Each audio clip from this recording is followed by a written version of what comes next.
Programme کے segment میں میرے ساتھ موجود ہیں اسلام آباد سے جناب شاہد خاقان عباسی صاحب، فارمر پرائم منسٹر ہیں. عباسی صاحب بہت شکریہ، آپ نے اپنا قیمتی وقت دیا. بھائی صاحب کچھ بڑے پوائنٹڈ سے سوالات تھے. سب سے پہلے تو یہ کہ اب یہ شوگر کمیشن ہے، اسد عمر صاحب پیش ہو گئے، وہاں پر آج گئے، لیکن باہر نکل کے بھی اسد عمر صاحب کا پہلے بھی موقف تھا. اب بھی وہ کہتے ہیں ای سی سی چیئرمین میں تھا، وزیر اعظم اس کمیشن کو جواب دہ نہیں ہے. آپ کی طرف سے بارہا یہ کہا گیا ہے کہ وزیر اعظم بھی جواب دہ ہیں، وہ بھی پیش ہوں. اسد عمر صاحب ہو گئے، بٹ پی ٹی آئی کو یا حکومت کو یہ نہیں لگتا کہ وزیر اعظم جواب دہ ہیں اس کمیشن کو، بیکاز ان کا کوئی لینا دینا نہیں ہے. یہ پورا موقف ہے پوری جماعت کا اور حکومت کا. دیکھیں، جماعت کے موقف سے کوئی فرق نہیں پڑتا. جو حکومت کے حقائق ہیں وہ بڑے واضح ہیں. ای سی سی خود فیصلے نہیں کر سکتی. ٹھیک ہے. ای سی سی کا فیصلہ کابینہ میں جاتا ہے، کابینہ میں ڈیلیبریٹ ہوتا ہے، کابینہ اس پر حتمی فیصلہ کرتی ہے. ٹھیک. تو یہ کابینہ کی ذمہ داری ہوتی ہے، کلیکٹیو ذمہ داری ہوتی ہے کہ جو فیصلہ بھی ہو اس کی وہ ذمہ دار ہو. تو پرائم منسٹر جو ہوتا ہے وہ کابینہ کو چیئر کرتا ہے، وہ اس کا ذمہ دار ہے. اس میں کوئی دو رائے نہیں ہے. حکومتی رولز آف بزنس دیکھ لیں، کوئی طریقہ بھی دیکھ لیں. پرائم منسٹر یہ کہے کہ ای سی سی کیا پرائم منسٹر سے بالا تر ہے؟ کیا اس کا وہ پرائم منسٹر کے بغیر فیصلہ کر سکتی ہے؟ کیا اس کے فیصلے کو پرائم منسٹر اپروو کرتا ہے یا نہیں کرتا؟ تو یہ کابینہ کی ذمہ داری ہے. اگر پرائم منسٹر صاحب سمجھتے ہیں کہ انہوں نے یہ فیصلہ، اس کی علم نہیں ہے ان کو فیصلے کا، تو کہہ دیں مجھے علم نہیں تھا، اسد عمر نے خود ہی فیصلہ کر دیا ہے. تو یہ جان بچانے کی کوشش ہے. یہ میں نے پہلے کہا تھا، یہ کمیشن جو ہے اس کا صرف ایک مقصد ہے کہ ان تین افراد کو، عمران خان، اسد عمر اور عثمان بزدار کو بچایا جائے. اور جو دوسرا ملتا ہے، جہانگیر ترین ہو یا یہ خسرو بختیار صاحب ہوں، جو بھی ہو، اس کو بس کے نیچے ڈال کر اپنا مقصد پورا کیا جائے. حقیقت یہ ہے کہ چینی کی قیمت میں اضافہ صرف ایک وجہ سے ہوا، اور وہ ایکسپورٹ کا فیصلہ ہے. وہ ای سی سی کرتی ہے. صحیح. اس کے بعد وہ فیصلہ کابینہ میں جاتا ہے، وہاں کنسیڈر ہوتا ہے، اور حتمی فیصلہ کابینہ کرتی ہے. تو میں الزام کسی پہ نہیں لگاتا، لیکن جب تک آپ وزیر اعظم کو بلا کر پوچھیں گے نہیں کہ یہ فیصلہ آپ نے کیسے کیا، تو اس وقت تک یہ کمیشن کا جو مقصد ہے وہ فوت ہو جائے گا. اور خاص طور پر یہ پوچھنا پڑے گا وزیر اعظم صاحب سے کہ آپ کی اپنی جماعت کے اعلیٰ ترین عہدیدار جو کابینہ کی میٹنگ میں بیٹھتے ہیں، آپ کے وزراء جو ہیں، 1/3 شوگر کے مالک تو وہ ہیں پاکستان میں. تو کیا ان کو پتہ نہیں تھا کہ اس فیصلے سے ان کو فائدہ پہنچے گا، اور کیا ان کو فائدہ نہیں پہنچا اس فیصلے سے؟ ٹھیک ہے. یہ بڑے چبھتے ہوئے سوال ہیں، لیکن ان سوالوں کا جواب اب دینا پڑے گا عوام کے سامنے. ٹھیک ہے. کیونکہ عوام کو تو آپ نے 100 ارب سے زیادہ پہ لوٹ لیا. ٹھیک ہو گیا. اچھا بھائی صاحب، آپ کی بات سے پھر یہ دو ہی صورتیں ہیں کہ وزیر اعظم کو پیش ہونا چاہیے. آپ نے درست کہا کہ اسی سی کابینہ سے بالا تر نہیں ہے، وزیر اعظم سے بالا تر نہیں ہے. کیبنٹ کے اندر اگر کوئی چیز اپروو ہو رہی ہے تو وزیر اعظم کی جواب دہی بنتی ہے. تو دو ہی صورتیں ہیں کہ یا پتہ نہیں تھا یا پھر کمپلیسٹی اس کے اندر آ جاتی ہے. لیکن اب آپ بھی پیش ہوئے، آپ نے جو خبریں آئیں ذرا اس کو ویریفائی بھی کر دیجئے گا کہ آپ نے کوئی شواہد بھی رکھے ہیں کمیشن کے آگے اس پورے سکینڈل کے حوالے سے. وہ کیا شواہد ہیں بھائی صاحب؟ نہیں، میں نے کوئی شواہد نہیں رکھے، کیونکہ میں تفتیشی ادارہ نہیں ہوں. ٹھیک ہے. میں نے تو کمیشن کو خود خط لکھا تھا کہ میں پیش ہونا چاہتا ہوں. ٹھیک ہے. کیونکہ ہم نے بھی چینی کے معاملے سے ڈیل کیا ہے. میں as a member E C C, as a member cabinet, as a prime minister, later on E C C chairman, اور خرم دستگیر صاحب جو ای سی سی کے ممبر تھے اور بعد میں کابینہ کے ممبر تھے، ہم نے اس معاملے سے ڈیل کیا. ہم وہ حقائق آپ کو بتانا چاہتے ہیں کہ یہ فیصلے کیسے ہوتے ہیں اور کیسے کیے جاتے ہیں. تو وہ ہم نے 1.5 گھنٹہ لگا کر ان کو سمجھایا. انہوں نے ہماری بات سنی، اور ہم نے ان کو کہا کہ ہم یہی باتیں جو آپ کو ہیں یہ ہم لکھ کر دے دیں گے تاکہ یہ ریکارڈ کا حصہ بن جائیں.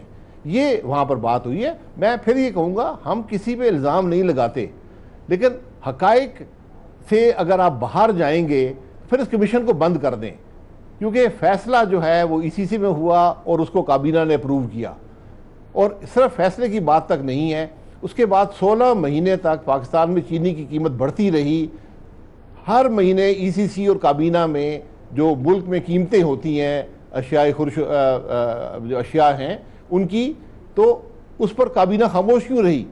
کیا ان کو نظر نہیں آیا کہ 45% قیمت بڑھ گئی ہے چینی کی؟ ان کا ذمہ داری تھی کہ کریکٹیو ایکشن لیتے، ایکسپورٹ بند کرتے، امپورٹ کرتے تاکہ پرائس سٹیبلائز ہوتی۔ آج بھی وہ چینی جو اکتوبر 18 میں 46 روپے کی مل پہ بکتی تھی، آج 76 روپے کی مل سے جا رہی ہے۔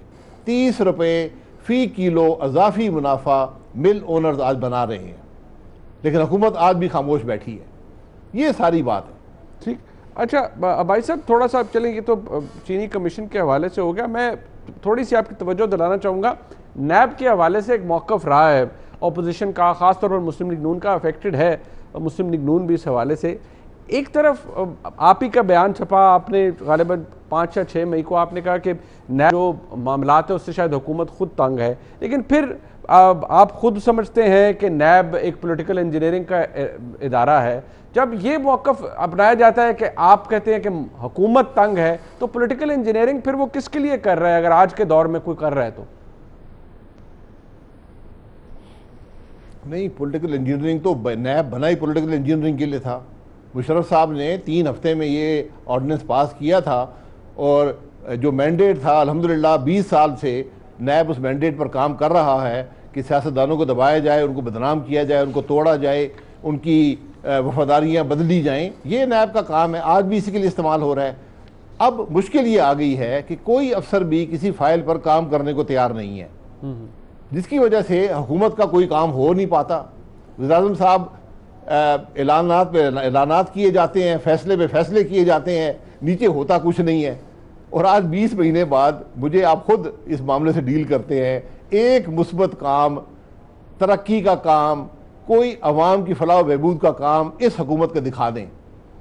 اس لیے نہیں ہے کہ ایک تو خود ان کی کمپٹنس بڑی مشکوک ہے، لیکن اس سے بڑھ کر کوئی سرکاری افسر کسی فائل پر سائن کرنے کو تیار نہیں ہے نیب کی وجہ سے۔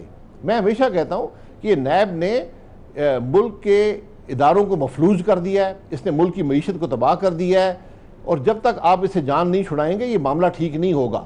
میں پھر یہ کہوں گا کہ اس نیب کو ختم کر دیں، یہ اس کا بہتر طریقہ ہے۔ اس میں لکھ دیں قانون میں جب ختم کریں گے کہ اس کا اطلاق پاکستان مسلم لیگ نون پر ہوتا رہے گا۔ ہم اس پر بھی تیار ہیں۔ اچھا، ہم بھگت رہے ہیں، بھگت لیں گے، لیکن ملک کو بچائیں، ملک کو اس آفت سے بچائیں۔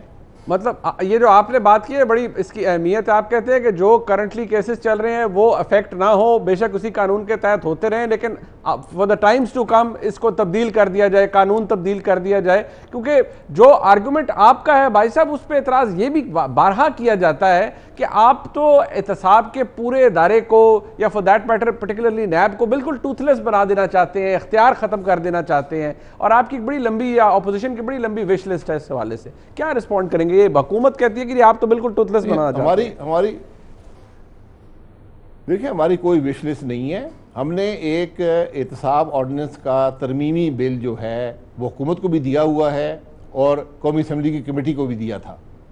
اس کی ایک شک بڑی کلیئر ہے، وہ ہر شک میں نے ایکسپلین کی ہے کمیٹی کے سامنے کہ کیوں ہم یہ چاہتے ہیں۔ ٹوتھ لیس بنانے کی بات نہیں ہے، ہم اس کے جو اختیارات جو سیاستدانوں کو تباہ کرنے کے لیے اور بدنام کرنے کے لیے اس کو ختم کرنا چاہتے ہیں۔ مثلا میں ایک چھوٹی سی بات رکھ دیتا ہوں کہ یہاں پر قانون میں یہ ہے کہ جس دن نیب کورٹ آپ کو کنوکٹ کرتا ہے آپ کی سیٹ خالی ہو جائے گی۔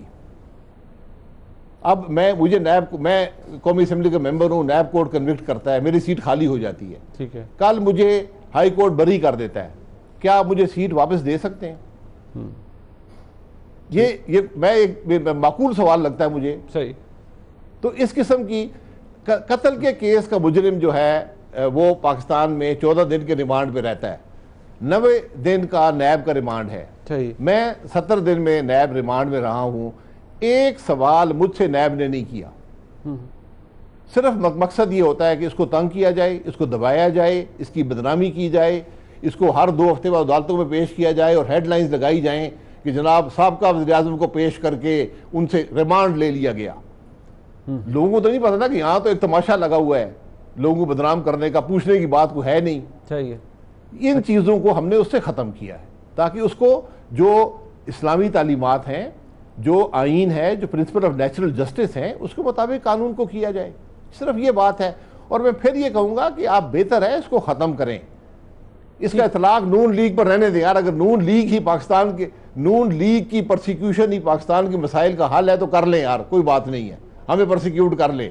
پروسیکیوشن تو ہوئی نہیں ہے.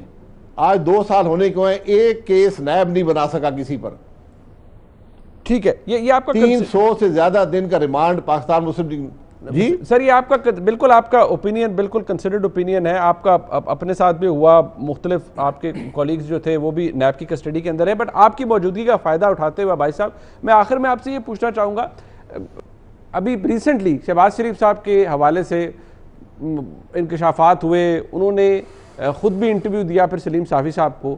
جو انکشاف ہوا 2018 کا تھا, وہ ایک شہباز شریف صاحب نے بعد میں کہا کہ وہ ایک نجی محفل کی گفتگو تھی یا نجی گفتگو تھی, تردید نہیں آئی. لیکن ایک عام پاکستانی کے ذہن میں یہ سوال ضرور آتا ہے کہ 2018 میں مسلم لیگ نون کا بیانیہ ہو کہ ووٹ کو عزت دو, اور اسی دوران as important as someone like Shehbaz Sharif صاحب وہ مل رہے ہوں بیک ڈور کہ وہ وزیر اعظم بن رہے ہیں, کابینہ ڈسکس ہو رہی ہے, تو پھر وہ بیانیہ اس کی کیا اہمیت رہ جاتی تھی سر؟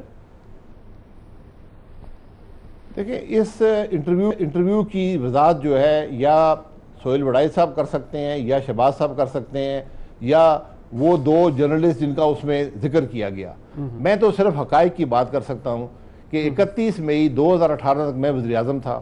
مجھے کسی ایسی ڈیل کا علم نہیں ہے. میں نے بہت سے اپنے دوستوں سے پوچھا جو ہمارے کیبنٹ میں تھے, جو پارٹی کے سینئر رہنما ہیں, کسی کو ایسی بات کا علم نہیں ہے. سر پارٹی میں اور بھی آپ کے دوستوں کو, آپ کے کولیگز کو نہیں پتا اس حوالے سے؟ سر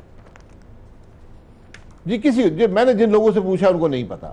کسی کو ایسے واقعے کا علم نہیں ہے کہ ہماری کوئی بات ہو رہی ہو اسٹیبلشمنٹ سے, ہو رہی ہو تو کس مقصد کے لیے. ٹھیک ہے سر, ایز فارمر پرائم منسٹر سر 26 جولائی کو الیکشن ہوتے ہیں.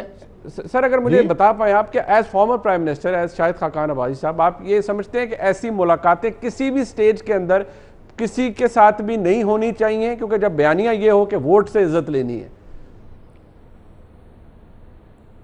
سر ووٹ کو عزتوں کا بیانیہ تو اپنی جگہ پر ہے, ہماری جماعت کا ہے, اس پر ہم آج بھی قائم ہیں, اور وہ بڑا سمپل ہے کہ ملک آئین کے مطابق چلے.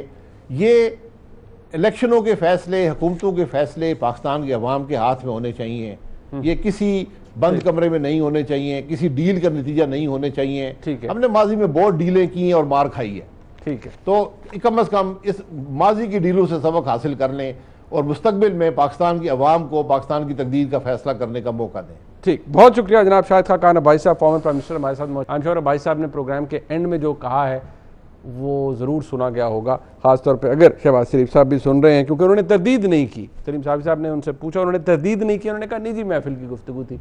تو پھر سوچنا چاہیے اور سمجھنا بھی چاہیے.